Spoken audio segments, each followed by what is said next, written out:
much NBA action across the league as the regular season winds down. We officially one more week. Until then, teams trying to secure their spots for the postseason. You guys, welcome into Game Time, presented by Kia. Ashley Shamedy here with Steve Smith. We've got Brendan Haywood. We have got so many highlights to get to on this Sunday. But, man, the fun one to start with. We've got Houston at Golden State. Right now. Obviously, the Rockets, they're doing some work in the West right behind Oklahoma City. And then you've got Golden State. They started this one in the 5th spot. But, man, this one was fun from the jump, you guys. Oh, it was. It started off great, B-Wood. I think the bench for the Warriors played extremely well in that first quarter, and the Warriors just kept coming at – the Rockets just kept coming at the Warriors. And this game was played with playoff intensity also from the jump. This one in the second quarter. Shannon works the baseline. Oh! I look at the flex, though. And I like this because a couple plays before that, him and Draymond got into it. Sengun letting Draymond know, I'm going to be here all night, baby. Remember this one, B-Wood? Would you believe it? That was his only one all game. You got to credit the Rockets in their defense. For sure. Take your hat off to them. What a great game plan, and you have to execute it.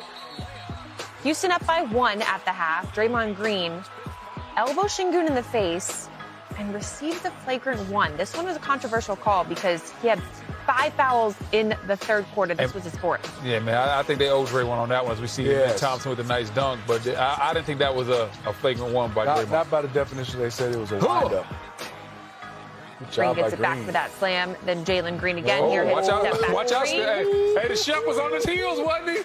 Hey, the chef was on his heels. 106-96, that final score. Houston wins a big one, but look at how tight the Western Conference is, you guys. 4 teams with the exact same record.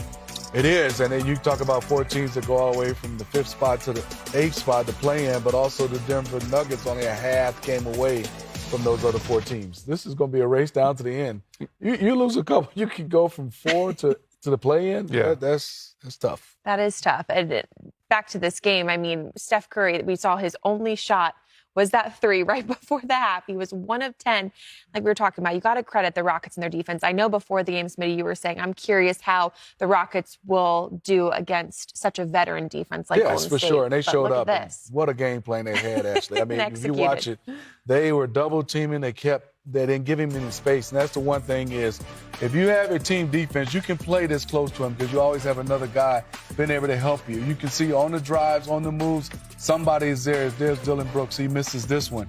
Next play, obviously coming off screens, Fred VanVleet is, when they say hug up and get through and body to body, he was right there. That's doing your work early by Fred VanVleet.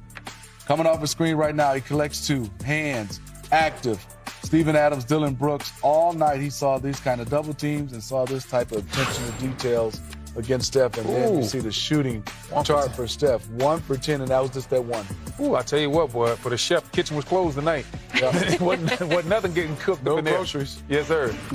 B-Wood, for the Rockets, to have that kind of defensive effort and then what they're able to do offensively, just how much of a threat are they for this postseason? It just shows that these young Rockets, they can play with anybody. They have the defense that's going to travel in the playoffs.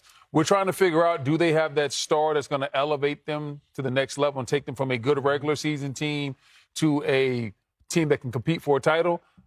That will be determined, but what we do know is this defense is going to be there night in and night out. We saw what they were able to do to Steph Curry. And just if you just looked at this Rockets team for the course of the season, they've been one of the elite and premier defensive teams all season.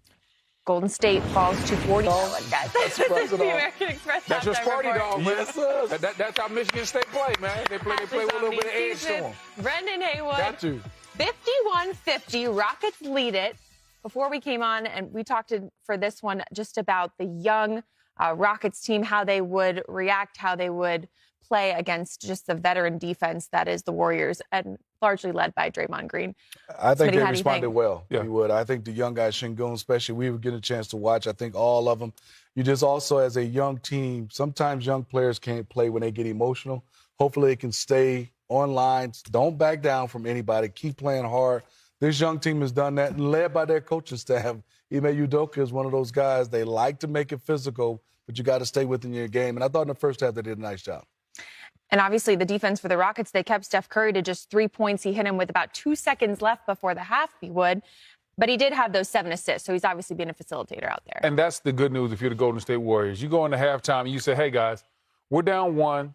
Steph's only hit 1 bucket. We're going to be just fine. We know what type of player Steph is, and you see the defense right there, the quick trap.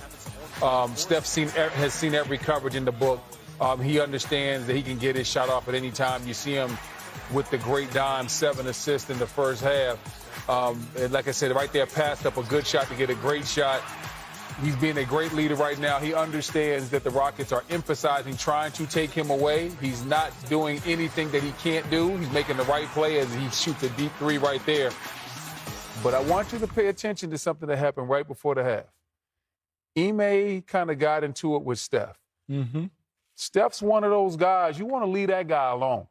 Because you know he can. We just saw him go for 50 a couple days ago, right? Don't make him mad. He's that type of guy, but he's a nice guy. Yeah. You don't want him going into halftime charged up, Draymond all in his ear talking about what he need to do, and then now he starts ratcheting it up. So I want to see how Steph comes out the third quarter. Does he come out a little bit extra spicy, seeing as how he only has 1 bucket in the first half, and Ime really might have got him going too at the end. Is Fred VanVleet in that Houston locker room kind of telling them we need to keep our cool, we need to keep our composure as the veteran of their team? Well, he should. And I think also one thing for them is understand is Draymond has 3 fouls. Yeah. I mean, that might be somewhere you want to go, but I think it's about keeping your composure, keep playing. And sometimes there's players, I played better when I was talking. I played better when somebody was talking to me. Okay. There are some players can and can't. And B. Wood's talking about this exchange right now. I mean, there's just certain players. I'm leaving him alone. Be careful what you ask for. I'm just leaving him alone. Be careful what you ask for. I'm just leaving Steph alone because next thing you know, it could be 6, 7 threes in a quarter. And next thing you know, this game gets out of hand. But Houston Rockets will not back down. So that's why I said I was looking forward to this game because I thought it was going to be a little chippy. Draymond Green has those 3 fouls. The Warriors have 10 turnovers. And also, it's really their bench that's doing a lot of the work. What's impressed you most, B. Wood, about the Warriors and those reserves? Well, the bench is just that everybody came in doing their role, whether it was Looney, whether it was Gary Payton II, and Steve Smith saw a lot of what they were doing on the bench, and he liked it as well. It was. Like you said, 2 on the ball. He gets it to Kuminga. Kuminga came out, did a nice job.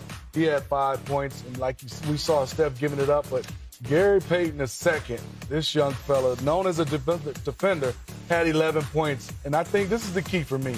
Buddy Hield, B. Wood, if he can keep the defense honest, keep knocking down shots, also being able to play defense where he can stay on the floor, because Buddy's one of those guys that can create space. He's not Klay Thompson, but he can be Klay Thompson-like for the Golden State Warriors. But the bench, 27 points out of the 50 is huge when Steph only had 3 points and gave Kevon Looney another 2. I love the way they played.